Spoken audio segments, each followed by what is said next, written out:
I said GG's, Dandadas, Hyenas, Scuba Dogs, learn from Scuba Steve was criminated, y'all. I rock Luther King X. Don't forget the Kennedy doing his Milliman March right here on YouTube. We conducted ourselves the most highest. The life's what you make it. You can't love it, you can't hate it. It's gonna be simply what you make it. We're doing our Milliman March right here. We'll build our 2026 pyramids. We stay more righteous than ever. God chose you because you knew he could trust you. God's best kept secret. We're in an elevator. Who's elevated? God's elevator on our way to the top. You heard. That's some fact. Today, your boy Lil Durk, the OTF members done folded. The OTF members done folded on your boy Little Durk. Little Durk having the store runners doing his didn't work out in his favors, because they folded faster than anything. Like King Von's peoples stood tall. I'm gonna tell you that. King Von's people stood tall. King Von's people was actually standing on business.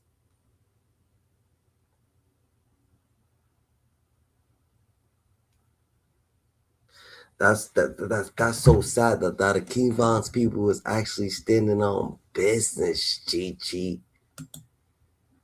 They didn't say nothing, but the OTF crew OTF Vonnie, OTF Dede, come to find out. That's what I heard allegedly. This is all alleged. You know what I'm saying? Come to find out we hearing that they folded You heard Lil Durk is accused of a $1 million bounty put on Quando Rondo's head and they didn't even get to do it Salute to Wavy Gang Podcast Salute to you, GG. Straight fact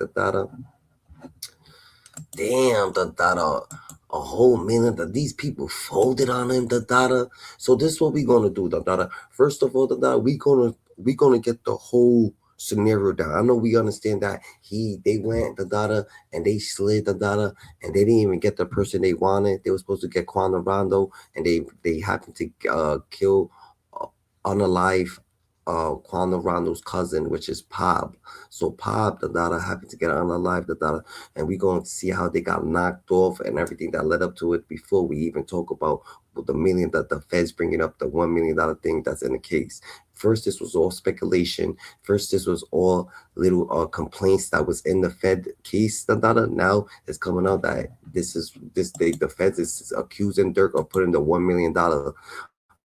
They saying that he didn't pay it though, but they saying that he brought him grills. He paid for certain things that he paid for You know what I'm saying? Certain things that he paid for that he got them Everybody got platinum grill But Little Durk's people saying, yo, those are all just gifts for these people, GG.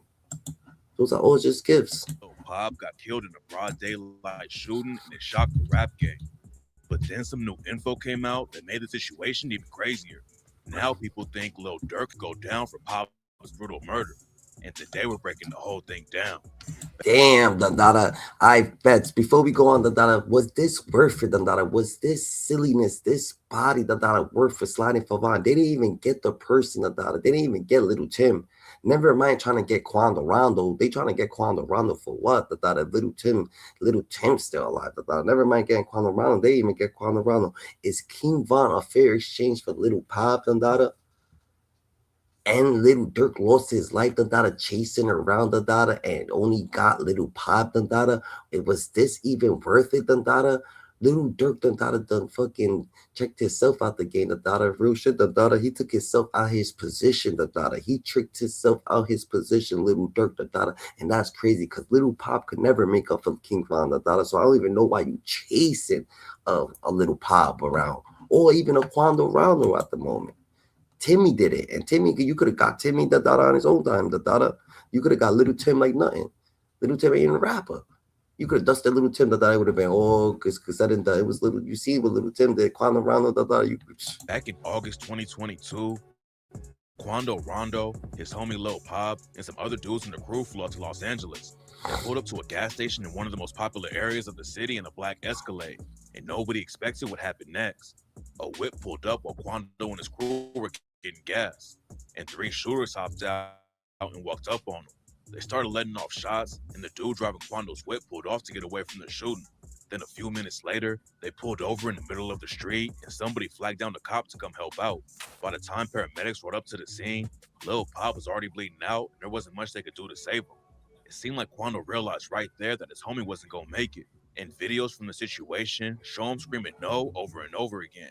It was a brutal shooting that went down in broad daylight right across the street from the Beverly Center. And that's for Lil Durk that just going over there blatantly that getting fucking OTF members that to try to keep sliding for everybody. He was sliding for Von. He was trying to slide on O Block, or allegedly that is all alleged that is all complaints that people happen to say that this is all on the case that.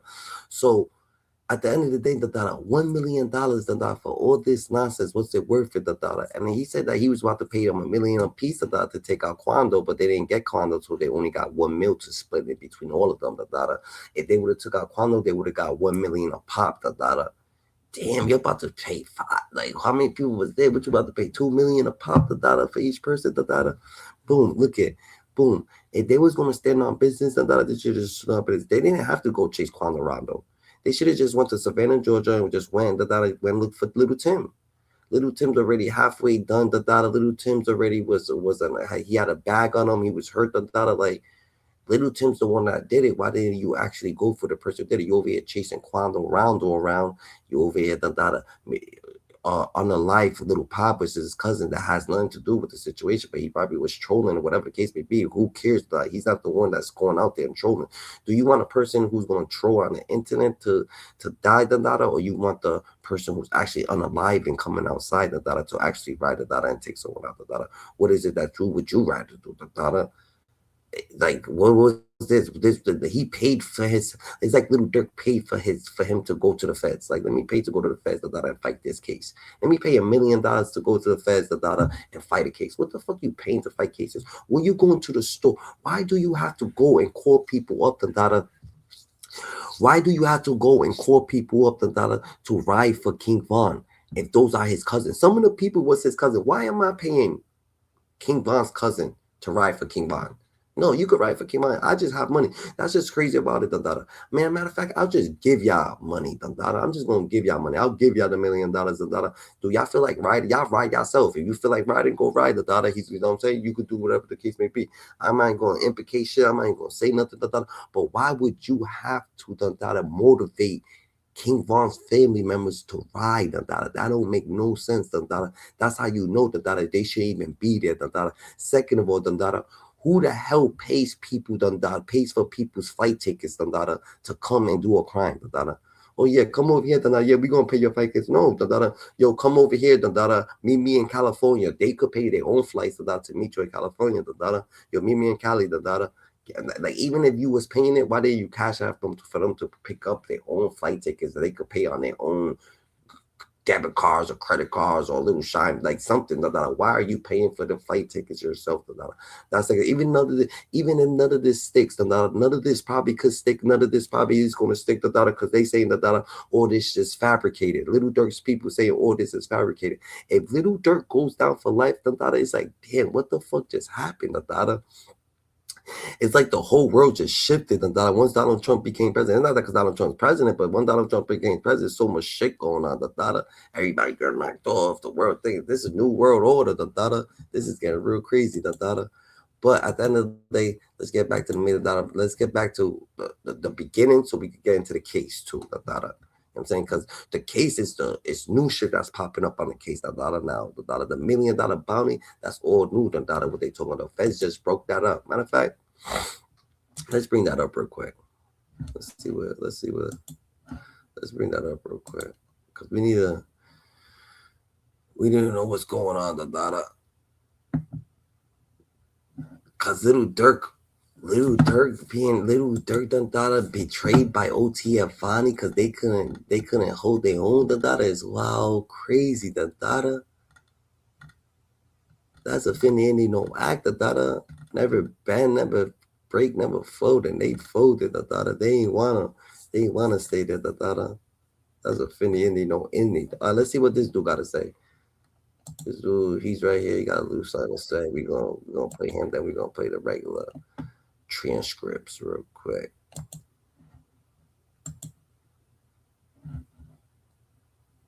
I don't know the trend. What's this truth? $1 million hit. And he wasn't facing it, but damn, the feds saying they got the evidence now, GG. Someone must be talking. So many CS-Is and CS2s and CS3s and CS4s and CS5s. Then dropped on Lil Durk new murder case that's finna happen in April. You know, it's some news that's devastating that then came out. You clearly can see it's several witnesses on this case that's testifying against Lil Durk. It looks like Kavan. It looks like Vonnie has took a deal. I could be wrong. I don't want to stamp this and put a jacket on him, but it looks. Damn, Vonnie done took a deal to that. What deal do you think that? What kind of deal do you think actually Vonnie took the daughter?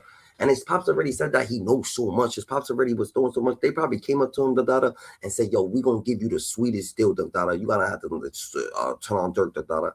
Like how Durk is gonna be able to wipe this shit off, the daughter? Or do you think, the daughter, this is all part of a play, the daughter? All of them is gonna tell, all of them is telling, but they're gonna pull the little Woody, the daughter, and when it's time to come on the stand, they're gonna flip flop it, the daughter, and get him out the jam. What do you think? Looks like he has took a deal to cooperate against Durk to secure less time for him. You know, the government want a conviction against him. So look, you got to remember when the indictment and these guys were arrested, Durk wasn't arrested.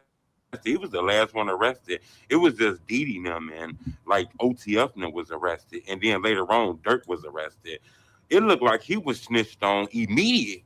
You know, looked like when they put the pressure on these guys, somebody told on him. Look like it might have been Vonnie because all the evidence pointed towards him.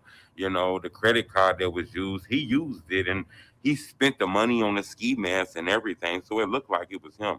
New paperwork that came out to show you some of the theories that the FBI is going to allege. They actually, the Fed said this, Dandara. This is what the Fed said. The Fed was like, "Yo, Dandara, everything looked like it's going to you, Dandara. So unless you're gonna give up Durk, Dandara, everything's pointing to you, Dandara. So you're gonna have to pull a move, Dandara. You know what I'm saying? You're gonna have to pull a move, Dandara. You're gonna have to pull a Terrence Gangster Williams out here, Dandara. You're gonna have to put the Gangster Williams out here, Dandara. That's crazy, Dandara. You know what I'm saying? So at the end of the day, Vonnie, he may sign up, because everything was looking like it's his fault, and Dede. But why do you got some mediocre store runners, acting like they run a plan, That is crazy. Wow. said how much they hit on Lil Pop cost. Hit the like button. Gold on this video 1,000 likes. They're alleging that Lil Durk was using OTF Dede as like the middleman, the money man, the person who was recruiting and was gonna pay for this, help keep Durk in the background so people don't gotta know he had anything to do with this. It was alleged, and the FBI is alleged in a theory that Durk used Dede to tell the other conspirators that he was going to pay them $1 million to fly to California and kill this guy. Unfortunately, they didn't end up getting him. He ended up getting his cousin, Lil Pop. But it looked like $1 million. Okay, it's 5 other people on this case, so it looked like they saying Durk was going to sell out 5 million, but Lil Pop life was $5 million. That's how much money was on Quando Rondo life, even though Lil Pop got hit. But Quando Rondo had M's on him, you know. And they said that, you know, that Durk used Dede as like the person. That is crazy, Dada. Do you think this is fucking real, Dada? Who's gonna pay somebody, Dada, to $5 million, Dada, to body sign? $5 million, $1 million a pop, Dada. Hold up, Dada. You know what, Dada? I don't even need these dudes, Dada. I'll go by myself, Dada. $5 million, Dada. All these people, Dada's only gonna get you caught. That's a fact, Dada. $5 million hit, Dada. Yeah, it's like them niggas. It's like they went out, Dada, and fucked up their lottery ticket. You got caught, Dada. Not that it's right, but you got caught doing a $5 million hit, Dada, and you hit the wrong person. It's like this whole scenario was sloppy. Little Durk, Dada, he should have hired some real hitman. For $5 million, Dada, you could have hired cops. For $5 million, you could have hired the military. For $5 million, you would have got the cartel, to disintegrate these people. You couldn't even see these people, would never even been mentioned. $5 million hit, what the hell, you know what? They would have been a molecule, DNA a molecule, They would have to get swabbed up, $5 million. Are you crazy, Dada? You would never even heard of them no more, Dada. It wouldn't be no Quando Rondo no more, Dada. $5 million. Like, what you talking about? Like, this was the most goofiest $5 million hit. You think $5 million, Dada, you would think it's professionally, like paying $5 million, Dada. You paying for some professional shit. You ain't gonna pay $5 million. You buy a $5 million car, $100 car, it's gonna be ill, Dada. You know what I'm saying? You get a $5 million contractor to fix your house. You thinking like, yo, he actually knows what he's doing. You gonna get some store runners to do a $5 million hit. What the fuck? You couldn't like any real contract hitter in America would have took that hit. That's a fact. $5 million. To do this shit, and he recruited all these guys, even picked people from different neighborhoods, and that's how you got like Boogie and Brown Eyes and shit like that, according to their theories that they put out. So, I'm gonna keep you updated. They say Dirk was speaking to these guys too, and he was involved more when they went through his act cloud and all of his text messages. They see that he's speaking in coded language and shit like that. He telling these guys, y'all gonna be straight. Man, y'all ain't gotta worry about nothing. Y'all gonna be all right. Y'all gonna be straight. He was using language like that. And they said they believe. Man, you gonna be straight. You good, Dada. You do the Durk stupid. You shouldn't have to tell these niggas nothing. That's how you know you're dumb. You talking so much about you shouldn't have to talk to these niggas like nothing. Like, this is serious when you come over here. You should have told someone to tell them that it's serious when you come around. Everybody would just keep your head low. Don't talk too much. You already know what it is. That was I'm not gonna soap you. This way of communicating with these guys about this murder and letting them know that payment is going to eventually drop and shit like that. So I'm gonna keep y'all updated on this, man. This shit is getting wickeder by the second, and it looked like it is going to be several people testifying against him. Several people, and some of these people were really close to Dirk. Dirk wasn't in the original indictment. He got added onto that shit later on. Looked like he was told on immediately. You got to remember, when all this shit first dropped, it was OTF was charged with this murder. Then we all woke up in the morning and found out Dirk name was added. So it looked like, somebody spilled the beans on him immediately. So I'm gonna keep y'all updated, man. But the feds is acting like they got evidence. At first a lot of people thought that they just cut on YouTube and seen to this video and said, we finna charge him with a murder. Like, that's all y'all got. That's all y'all. Now people think that money gonna make cases disappear, Like, oh yeah, you ain't gonna be able to tell on me, I got money, It doesn't matter. Like how the fuck a pop gonna take out a Lil Durk, bro?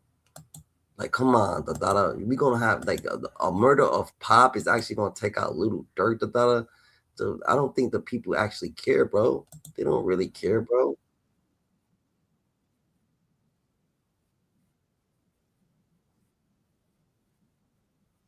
He did a $1 million hit, He gifted girls to the shooters.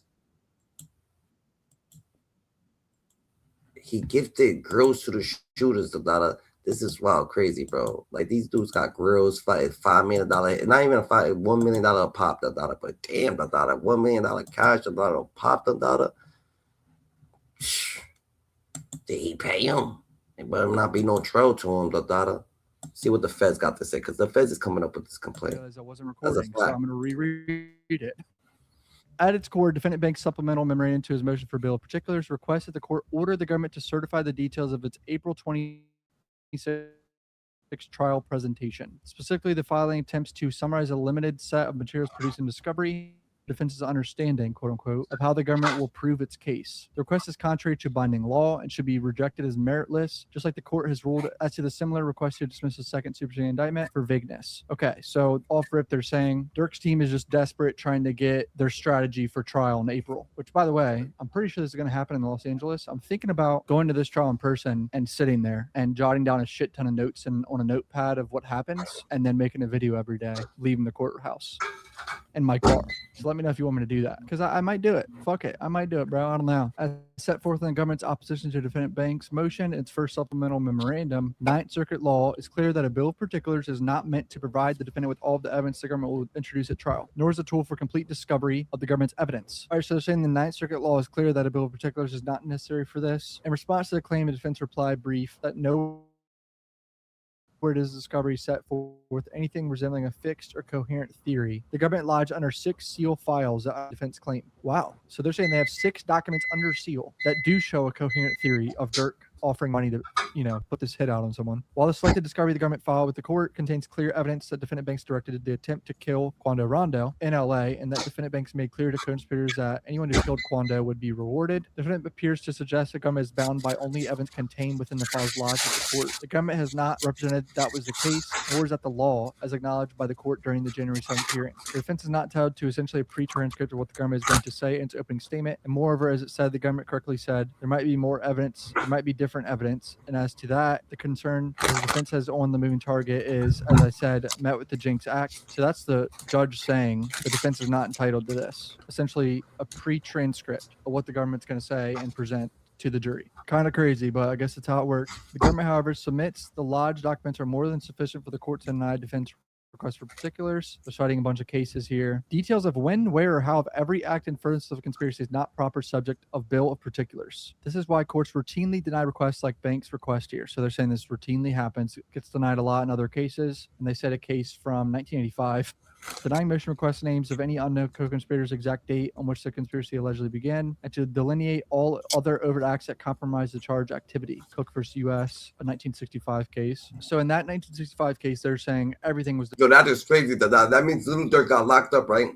And when Lil Durk got locked up, them niggas never went to the cell. The people that they got locked up first, the OTF members, one of them members never went to the cell. They just started telling from the jump right there, because the next day they added Lil Durk to the thing. They didn't even have Lil Durk on it. They added him. Denied. They didn't get shit. Here, the detailed SSI, together with the government's substantial and organized discovery, obviates the need for a bill of particulars because they provide clear notice. All right, so they didn't get nothing. They didn't get paid, bro. They didn't get paid. So how would they say it's murder for hire if they never got paid, bro?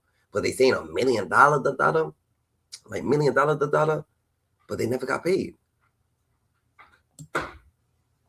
To defendants of the government's murder for hire theory. The government has alleged, and its discovery clearly supports, the straightforward theory that defendant Banks told co-conspirators he would reward anyone who helped kill his rival Quando Rondo. The defendant Banks and other OTF co-conspirators attempted to murder Bowman, or Quando, in LA on August 18th, 2022, and that even though the co-conspirators killed SR, not Quando, defendant Banks nonetheless rewarded co-conspirators by, among other things, featuring many of the direct participants in the murder in music videos and rap lyrics in the months following the murder. Hold on. Rewarded them by featuring them in a music video and rap lyrics. That's not a reward. That's horseshit. Just because they're in a music video or in rap lyrics, that's a reward. That's not a monetary reward. That sounds like a reach to me, in my opinion, but for the channel, please hit subscribe. I appreciate the support. Back to the video, boys. For example, the government anticipates... Don't lie. I won't even lie. The feds being over, like, be putting shit in their own words and shit like that, making shit. Like you said, they be reaching is wild crazy. If you can't automatically, like, if it's in 100%, you can't just make up a theory. You're making up theories about it. Like, crime is crime. Crime's supposed to be 100% accurate about it. You just can't be making up theories. Substantial evidence. It's not going to work. It's crazy. Cooperating witness will testify that defendant Banks made clear to the witness and other OTF members that anyone who killed Quando would be made straight, i.e. handsomely rewarded. Okay, so he said straight. Discovery also shows that defendant Banks used his trusted lieutenants. They're calling people lieutenants. Have they done this already? I might have missed it, but that is wild. Defendant Wilson, co-conspirator 5, so Dede is a lieutenant, apparently, to recruit hitmen to fly to Southern California on August 18th to kill Bowman. Consistent with defendant Banks' promise to reward co-conspirators, defendant Wilson solicited hitmen by promising to pay $1 million reward on behalf of defendant Banks in exchange for flying to LA to commit the murder. They're saying they got evidence of $1 million bounty, and it's all through Dede. Moreover, the government has also disclosed a list of defendant Banks and OTF music videos in which defendants Wilson, Houston, and others involved in the murder scheme are prominently featured following SR's death. Because the government's theory of the case is clear, defense $1 million a piece, wild crazy. $1 million a piece? Request for bill of particulars should be denied. Defendant Banks used coded language, make anyone who killed Bowman straight. So that's the coded language? Straight? I feel like defense lawyers can on that. Straight? That's what he started murder for hire for? Saying make anyone who killed Quando straight. but they're only quoting the word straight. So I want to know what the full sentence was that he said. I really want to know what the full sentence is. To communicate the bounty plainly satisfies the quid pro quo requirement of the murder for hire statute, blah, blah, blah. The words as consideration for do not strictly import contract law, but instead require a clear mutual agreement between the solicitor and the hitman of payment in exchange for murder. The nature and the context of the defendant bank's promise includes downstream economic benefits the co-conspirators receive following the murder. This broadly applies to currency, drugs, weapons, or anything else that has quantifiable monetary value. So does appearing in a music video and lyric shout-outs, does that equal that? Concluding that the district court properly instructed jury that not only money, but also drugs, guns, or involvement in the future crimes which would yield cash profits can also constitute consideration. For that reason, the defendant makes contention that the grills rewarded to certain co-conspirators fall outside of the SSI's allegations are meritless. Oh, grills. So they have evidence that Banks gave them grills. I don't know if I missed that already, but wow. As SSI and Discovery put defense on more than adequate. I don't get it. Either he put $1 million and paid them the $1 million, or he brought him grills. Which one is it? Is it the $1 million? Is it the $5 million that he buy him grills? I got a lot of substantial evidence in here that we just want to know what's really accurate. That these people said, or he paid them including payments of jewelry, this, that. It seems like they're gonna get everybody. Like if you his friend, that he brought you something, they trying to say, oh look, he brought him something, he brought him something. Oh, that means that he hired them to commit a body. No, I buy everybody's son. What the hell? You inputting to the two and two means 5 to you. Notice of the rewards, including payments covering jewelry that defendant Banks gave to the hitman to make them straight following the murder. The purpose of the bill of particulars is to enable a defendant to prepare for trial, to avoid or minimize the danger of surprise at trial, and to avoid protection to the double jeopardy clause in the event of a successive prosecution. It is not to force the government to preview the details of its trial strategy, and while the defense are rightfully entitled to a meaningful discovery to present a defense, they're not entitled to a roadmap of how the government will attempt to prove its case, a laundry list of each act the government considers significant, or a flowchart of the government's advocate theories. In light of the detailed SSI and thorough discovery setting forth the government's theory of this case, the court should deny this motion. January 7th hearing. The government provided defense with a revised disclosure related to the music emissions the government intends to introduce at trial. Defense will file a response to that disclosure on January 23rd. The government will respond on January 30th. Jesus. So it looks like the music lyrics were given over to them on January 7th that they're going to use at least at trial. All right, now we have a 37-page document. Defendant Banks' joint supplemental brief in support of its motion to exclude proposed 404B evidence. Banks and DeAndre Wilson hereby filed this joint supplemental brief. Rap's historical roots in modern... Bro, they're saying that the rap lyrics, and there's 5 CIs. CIs 1, CI 2, CIs 3, CIs 4, CIs 5. How many people did get locked up? Didn't it 5 people get locked up? So all 5 people started telling, like this, all 5 people telling, or 5 different people. Who you think actually telling the data? And that's for sure the data. So they trying to use the lyrics, but they trying to say that you can't use lyrics. The data. Now there's already a law that came out in California that's saying you can't use lyrics, whatever the case may be. But influence. What the hell? They're talking about rap music and slave trade, African storytelling, often used to express economic frustration. To some, rap music is perceived as offensive, sexist, materialist, and lowbrow. In courtrooms across America, prosecutors have utilized and twisted this otherwise valuable mode of artistic expression by presenting as evidence of criminality. In recognition of the increasing and dangerous use of rap lyrics as evidence, both California and Louisiana have passed legislation banning or limiting the practice. At the federal level, the Restoring Artistic Protection Act was introduced in 2022, aiming to limit the admissibility of artistic expression in criminal prosecutions. Mr. Banks is an internationally acclaimed Grammy-winning award artist, an icon to young people in the hometown of Chicago. As is typical of successful music artists, regardless of genre, Mr. Banks was figuratively surrounded by industry professionals consulting and advising on music decisions, including lyrics and visuals. The glaring issues related to reliability, authenticity, and more, the government seeks to use the defense rap lyrics. Oh boy. From the very inception of this case, the government has weaponized the defense lyrics inaccurately and recklessly to bolster an otherwise weak case. Their purported 404B evidence is confoundingly more of the same. The court should not allow any more improper governmental manipulation of this kind to further. I feel like this happens when you get away with a lot of stuff. Like how the hell did Lil Durk feel like? And I'm not saying because they don't got really a lot on them. They really don't. Lil Durk. Hopefully he could get out of this. I wouldn't want to see nobody. But this is what it is. Because he ain't do it. So he ain't think. But if he got to, he gonna have to do his time. He got paid. If you got paid. If you got caught red-handed, doing some like trying to pay for unalivement, I mean, you got caught red-handed. Did they unalive the right person that she was born alive? Nah, they didn't. But this is what it is. That's what happens when you get store runners and blame people to do your dirty work. to for you for just have some pride, and then you're gonna put it in the song and do this and do that. You was gonna stand up, listen, nigga. Why you doing all this? Even before it happened, you put it in the songs. It's like I feel like Lil Durk probably might be a little soft because he need clarification from people. You don't need no clarification from nobody but yourself, Dada. You good with yourself. Do you actually need somebody to tell you, Dada, that you real? You a gangster? What the hell? How would that work? Taint this case. All right, so this is what they're going to add. Here's the music videos. Here we go. 12 rap music videos, audio recordings, and lyric excerpts against the defendants. The evidence carries an extraordinary risk of unfair prejudice and precisely the kind of character inference materials that Rules 404B and 403 are designed to exclude. The government still not met the basic requirements of Rule 404B, rather than articulate a specific non-propensity purpose and the and I won't lie, Lil Durk, you should have learned a thing or two from Little Boozy, You gonna stop paying these dudes, $2,000, $1,800 for a body, You start paying these niggas $1 million, Them people want to go home. They're like, yo, I put in the work, but I could get away, I could actually go home and I still got money in the bank, and I could live my life. They don't care if they had $20,000 in the bank, They have more than what they had, and you over here with $140 million, and they don't think of the logistics of how you could help them actually get out. They'll be in a predicament if they just shut up. You probably could help them appeal it. It probably won't work right at this moment. They probably won't get out at this moment. But later on in life, they probably would have it. But they gonna get out now. Telling on you. And then what you gonna do? That's what happened. Store runners, that hitman, people who fight as killers. People who's supposed to be rolling up. Holding the guns, you gotta have people in the right position.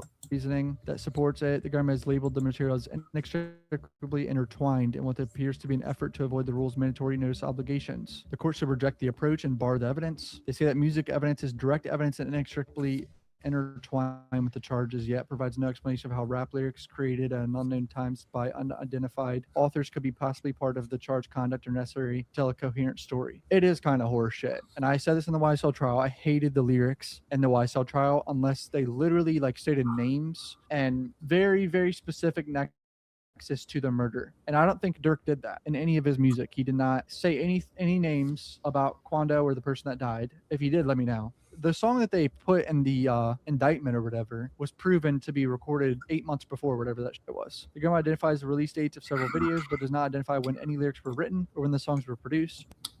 So the song was produced probably earlier, but they probably added on to it. They probably did certain things. We understand that it was 8 months, so they're gonna have to take it off. It was 8 months prior to the thing that song was recorded. But can you even have a stamp like that? How does stuff like that work, Gigi? The government does not identify authorship, does not connect specific lyrics to any particular fact in dispute. It does not attempt to address the substantial prejudice that any such material will cause. The government also states that it reserves the right to supplement its notice and introduce additional excerpts without identifying what those materials might be. This repeated assertion of reservation of rights is contrary to this court's order from the January 7th, 2026 hearing. It impairs the defense's ability to prepare and prevent the court from performing its gatekeeping duties. The government has now made 3 separate Rule 404B submissions and still has not provided the required information. The evidence is not inextricably intertwined. The government has not satisfied 404B, and the court cannot conduct Rule 403 balancing without a complete record. Because each of these deficiencies is independently sufficient to warrant exclusion, the court should bar all lyric and video evidence. 2 broad categories: Banks' rivalry with Quando and Banks' alleged direction of violence against rivals, concluded with the generic statement that all listed acts were admissible to show defendant Banks' motive, intent, preparation, plan, knowledge, identity, absence of mistake, and lack of accident, without explaining how any particular piece of evidence served any particular purpose. All over the place. See, that's why I hate about the YSL case too. I can't believe it's being allowed in federal case. The judge got to do something. There's got to be a direct nexus. And you know what's crazy? You know what's a concern? That NBA YoungBoy's lawyer, I think it's Lil Durk's lawyer. It's like they got the same lawyer. You think this is gonna work? Do you think Lil Durk could actually get up out of this situation? And did Lil Durk gotta take accountability? Like he actually put himself in this situation. Like did Lil Durk put himself in this situation, Gigi? Can we say that?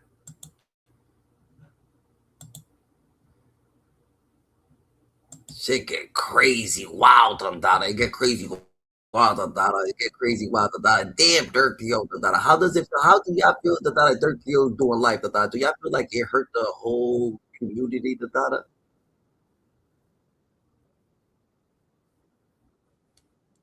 They trying to say that Little Durk gotta be one of the Little Durk that done fucked up so motherfucking bad that he just threw his whole life down the drain. That this rarely happens to a celebrity like this. To have that much money. And the fans say, "Oh, slide for Vaughn." And you actually slide for Vaughn.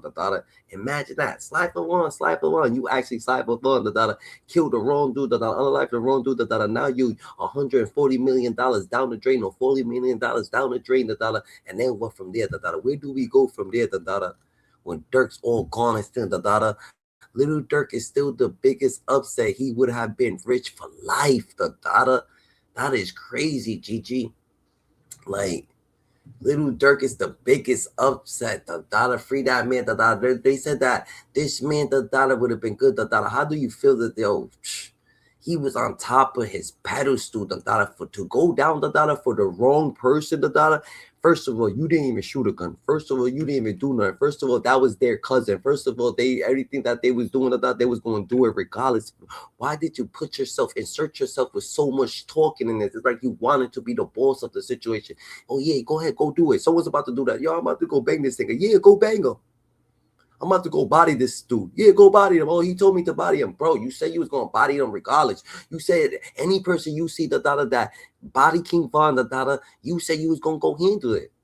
Now what? I got to pay you? Like what? I said I was going to pay you to soup you up a little bit more, just to get you right, like, oh yeah, and you went, damn, they were supposed to do it themselves regardless. That's your cousin. Your cousin dead too. Yeah, that's my boy, but that's your cousin. Yeah, they talking about me, but that's your people. They saying slide for fun. They're not gonna mess with you. All right, bad. Let it be. O-Block to let the whole situation. Let Durk handle the situation. They knew some shit like this was gonna happen. Cause they lost Muop and everybody. They're like, yo, fuck all that. Nobody else is supposed to like. The only one who ganked something off the FBG Duck dying was Little Durk. And even that wasn't even worth it. Any other evidence or argument that the court may permit. And you can see right here, this is what it is. And it says, defendants filed a motion in limine to exclude proposed 404B evidence on October 7, 2025, docket 258. The government filed its opposition on October 27, 2025, docket 274. Defendants Banks filed a reply thereto on November 10, 2025, docket 289. On January 2nd, 2026, the government filed a supplemental opposition, docket number 328, and a pretrial hearing was held on January 7th, at which time the court directed the government to file a particularized notice of 404B evidence. The government sent the defense a renewed notice on January 16th, 2026. Undersigned counsel met and conferred with counsel for the government on January 23rd, 2026, and did not come to an agreement regarding the substance of this motion. Defendant Banks and Wilson hereby file this joint supplemental in brief support of their motion to exclude proposed 404B evidence in light of the most recent notice and request that all rap lyrics evidence be excluded from evidence in this case. And then they go on to go the hell off, right? So let's start with 4. I'm not going to read any of this. I'm going to just kind of throw y'all off real quick. Well, not throw y'all off, but show y'all how crazy it is. Because what it sounds like is they had a meeting today, and that meeting did not go how the hell they wanted it to. They went, look at. Yo, it's crazy. You know what's so crazy about this? That Little Durk is charged with so many complaints, that what is he really actually charged with? Only the situation of Pop, but they got so many murder complaints on this, It's like he's charged just by the stories that they put out there, real shit, just by the stories they put out there. But you know what's crazy about that, If he happens to have a weak case and he happens to beat this, the world's gonna be like, yo, how did he come out of the air, How did he actually beat his case, Gigi, But I guess it didn't work in their favor, because they hit him left to right to left, with so much shit, you're going to get hit with something. You're going to have to stick beside, You know what I'm saying? Like, if you think Big U is done, Little Durk might be done, Little Durk is really hit with M's, you know what I'm saying? Matt M's. I'm like, well, complaints of them, like, I don't even understand how they can put it in the docket. All these damn cases right here. Bruh, 1, 2, 3, 4...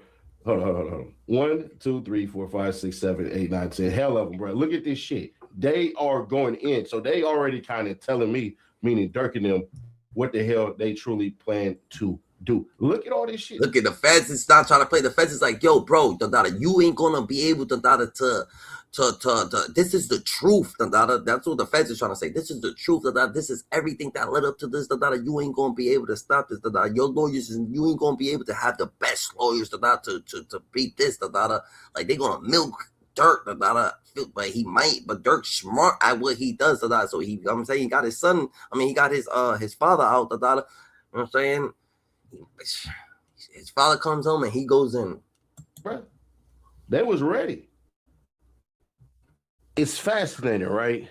Drew is saying, well, Drew and the team is saying basically, let's get rid of all the damn rap lyrics. Let's get rid of all the videos. Let's get rid of all of that shit. But the question really remains, because at first it does seem like, oh, the government is just using rap lyrics and all that shit and everything. And we can understand why you would want it thrown out. But do they make the point? Because who is CSI 1 to CSI 5 for? Like y'all on the music shit. Fuck the music. The music, you know what I'm saying? I beg. You know what I'm saying? Get the music thrown out. That's first. We're going to get the crust out. But we have to, what's internal? This internal shit you're going to have to wipe off. Like, how are we going to fix the internal stuff? All rap lyrics will not be thrown out. So you want to say all and then fight for which ones come in. So it makes sense. And I think the strategy here is, like majority of strategies always are, I'm going to say all and then battle each and every one, because there's no way psychologically you can say yes to all of this shit unless you're Euro Glanville from the YSL trial. Take that to motherfucking trial. Let's get on with the second part of this. So let's keep it rolling. Let's get to page 8, right? Memorandum of points and authorities. Background. Rap's historical roots and modern influence. So they're going to attempt to act as though the judge don't know nothing about rap music, and I think it's interesting. This right here, though, you might be pushing a little too much. Scholars posit that rap music began as an outgrowth of the slave trade. That's actually not true, but okay. Originating from a traditional African storytelling. Like, why you rapping about everything? Like, you can't even lie. That's why FBG Doug, he did it. Everybody wants to be like the ops. FBG Doug used to rap about all his dead homies or whatever the case may be, but he ain't had nothing to do with it. It was someone else, someone over there, someone else. Yeah, you probably see some of the people in the video, whatever the case may be, but it ain't going to him. He ain't overdoing the part. He ain't send it. He ain't pay people. He just got some hitters on the side of them. And they doing their thing, and he's rapping their story. He's gonna rap your story. But Durk wanted to rap his own story so he could look like he fucked up. He fucked up doing that shit, GG, which is crazy. And this is another thing. You hire outer city shooters to do outer city jobs. So you won't have outer city problems. You have out-of-city shooters to do in-city jobs too, because you won't have in-city problems. Like, you know what I'm saying? You ain't going to hire a basketball player to take a swim race. Like, what are you doing? He hires store runners to go on hits.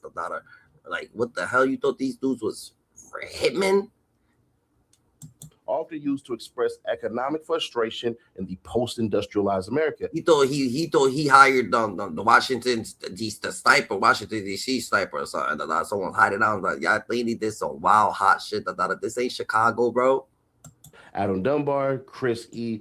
Krubin, and Nicholas Surich, the threatening nature of rap music. And this is the stuff that they put in the previous stuff. I just didn't want to read all of that shit. So in the early days. What's up, GG? What's popping? Saturday night main events. Yeah, Lil Durk's over here. This shit's getting crazy spooky. They trying to say that Lil Durk hired the shooters. Was going to pay him $1 million a piece. Like, you might as well hire the Sinaloa cartel. They would have did it for cheaper. And really did it right. You know what I'm saying? They could have came to the Valley sector. Yeah, hired the Sinaloa cartel or some shit. But let's hear a little bit more of this. Let's hear a little bit more. Rap provided an artistic outlet for a marginalized group of Americans, specifically Black Americans, experiencing poverty and systematic oppression. See Christopher Holmes Smith Methods in the Madness, exploring the boundaries of identity in rap, hip-hop, performity. So if I'm them, I'm adding him to the witness list. And to this day, rap functions as both political commentary and social reporting. And it says rap is the CNN of Black America. Chuck D, a Public Enemy, a New York rap group which rose to prominence. We ain't doing all that. If y'all know who they are, y'all know who they are. If you don't, then get the hell out. Nah, I'm playing. It's old school rap for y'all who don't know. Anyways, just some rap music is perceived as offensive, sexist, materialist, pardon me, and lowbrow. And they basically talk about misogyny in rap music, a content analysis of prevalence in me. Do you feel like the music that Lil Durk was putting out with the lyrics that he was putting out, do you feel like Lil Durk is can be found, looks a little bit more guilty because of his music that he was putting out, or do you feel like they could make it feel like, yo, it's just music or whatever the case may be, or do you feel like Durk's beating this case? Ooh. Okay. Durk's being this case. You feel, I bet Durk's being the case, What makes you feel that Durk's being this case, Because they got some shit on here, and they say that the people's telling, Do you feel like them people's telling, they gonna pull Little Woody, and they gonna just switch and like, yo, Little Durk never paid us, and just go out like that, Or, cause you can't say Durk's being this case, and they got all this going on, What's up, GT? What you got? What you feel? Not facts. Nah, he's gonna have to do some type of time. But let me ask you this: is it similar to the Max B situation or no? Didn't Max B get 75 for the same situation or no? Or that's different. It wasn't the same stipulations. Nah, I feel like it's not a robbery. It's not a robbery, but yeah, but someone is. I feel like maybe someone implicated. He was never there. You know what I'm saying? The thing about Lil Durk, Max B wasn't even in the same state. Lil Durk was actually like down the. Lil Durk was actually involved. Lil Durk was actually involved in what's that shit called? He was actually in the same state, so he was in Cali, at the hotel, down the street, when they started to come up with the whole situation. So I don't know. Max B wasn't there, but at the end of the day, someone did implicate Lil Durk in there because all OTF, they got caught, right? And Lil Durk, his name got inserted the next day after. You know what I'm saying? Yeah. So they saying that they got say what the fuck they you write what he wrote right here? They got he say she say on him. Oh, they got he say she say on him. They don't got no real evidence. They got a bunch of complaints. I could say there's a bunch of complaints, but a lot of those complaints is murder complaints. But I don't think it has anything to do with his music, because music is music. If that was the case, all these fucking rappers would be in jail for the fucking music. You know what I'm saying? So it's really that serious. No, that's a fact. That's a fact, That's offending. I don't feel like it's like the music ain't nothing. So you saying they got evidence? They just using the music as like a little bit of icing, so they could fight the music shit, but they actually got real evidence, potential evidence. I mean, they probably just using some songs to make certain points valid. But yeah, you know, that's but as far as using the music as a whole, like the whole demeanor of the crime or whatever they saying allegedly happened, nah, because they probably have other things, right? The rental, there's the phone calls, but it's not. Maybe. It has not, but what if he paid them half before they did it? What if there's money transaction? Yeah, but it has nothing to do with Lil Durk, Yeah, but who's the co-conspirator? Dede and Vonnie, so they probably talking, because there is CS1, CS strike. So boom, hold on. To Demetrius says he was never there. First thing first, that Lil Durk was never there. He was only in the state. There was no money involved, no payoffs. There was only going by what the other people are saying they got caught. Oh, that's ill, So he never paid them. So you can't charge someone for murder for hire if you ain't hired, if you ain't paying them. What if they have phone calls though, conversations or text messages? He said songs that say I didn't want him, I wanted to do it, I paid for them, gonna try to use that. I see what you're saying, but why would Lil Durk be so fucking ignorant, and put that in a song? Why would he want to keep putting stuff in songs, or implicate a scene, in a song? That's something that someone just coming up in the game is doing, before they get famous. That's not someone that's famous trying to crash out. That's people who actually just coming up, trying to get noticed. They doing anything for clout. If you already got the clout, you're gonna be doing stuff like that. But it's all lyrics and stuff like that. You're right, it's beatable. It's all complaints, They saying it's beatable. I can't get mad at they saying it's beatable. Let's keep going, But 12 men masculinities through rap. Rap has been adopted by many communities and across racial and cultural lines. Rap is uniquely a Black art form. The manner in which the music became integrated into the fabric of American culture was a Black American cultural product through an overwhelmingly Black American audience in using Black American aesthetics as signature features of the music. Imani Perry, Prophet of the Hood, Politics in Hip Hop 2004. Rap is many things: artistic expressions, a symptom of systematic oppression, political and social commentary, and more. One thing rap is not: reliable evidence. The impact of rap music can be felt in almost every facet of American culture: advertising, film, fashion, language, social media, sports, and business. For many of the younger generations, rap music is the default musical language, not a niche genre. Through rap music in the music industry, young Black Americans have reached levels of immense success. Jay-Z began his career rapping about the life in the projects of Brooklyn and is now hip hop's first billionaire. Kendrick Lamar won a Pulitzer Prize, and Dr. Dre has transformed himself from a groundbreaking California hip hop. That's crazy. Why they mention Jay-Z, Kendrick Lamar's, Dr. Dre, that they will transform They like what they mention all these people for Pop rapper to a bona fide business mogul. To put it plainly, rap music is widely profitable, and its popularity and mainstream success only continues to grow as the industry has become more commercialized. So too has the process of creating rap. Any given song might be the product of multiple collaborators in writing, producing, and engineering. Music videos are often subject to a system of checks and balances from corporate ownership. Even social media posts and interviews are utilized as mechanisms of branding. For young men and women, particularly those living in marginalized communities, rap music can be a shiny beacon of hope, a vehicle that can potentially catapult them into generational wealth. So what they're really saying is, this is the need to rap. This is the need for rap. This is why people rap. And for the most part, it reads off kind of like, I hate to say it, like an opening statement to have people understand these things about rap. And I get it, but shit, this is kind of opening statement and closing statement a little bit.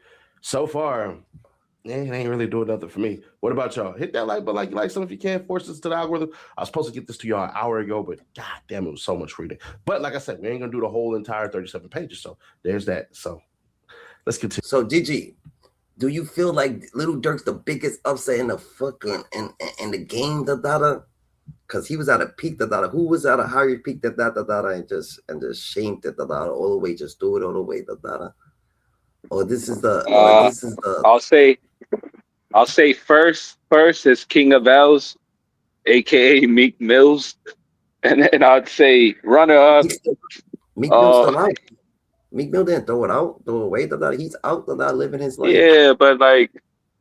Yeah, but what did he do since he got out? He hasn't really. The music, he's not like the Meek Mills he used to be. Bro, he's rich, He doesn't matter, about none of that. He's living, he's good, He's alive, he's out of jail right now, Like, you think Lil Durk would care if But I don't think Lil Durk's number one, because there's mad people out there that make stupid mistakes, get caught up. You know what I'm saying? Yeah, but this is. I think number one has to be Diddy. I'm saying, because like, you a top tier mogul, fucking icon, and you just your person. I say number one Diddy, number two Meek Mill, I mean, I would have to put Dirk maybe in top 10. I wouldn't say top 5. Yeah, At yeah. least top Your 10. boy 6ix9ine, your boy 6ix9ine threw his shit away too. A lot of, you know what I'm saying? He was about to go But crazy. yeah, but he stands on snitching though, you know. I haven't heard Dirk come out and say, you know.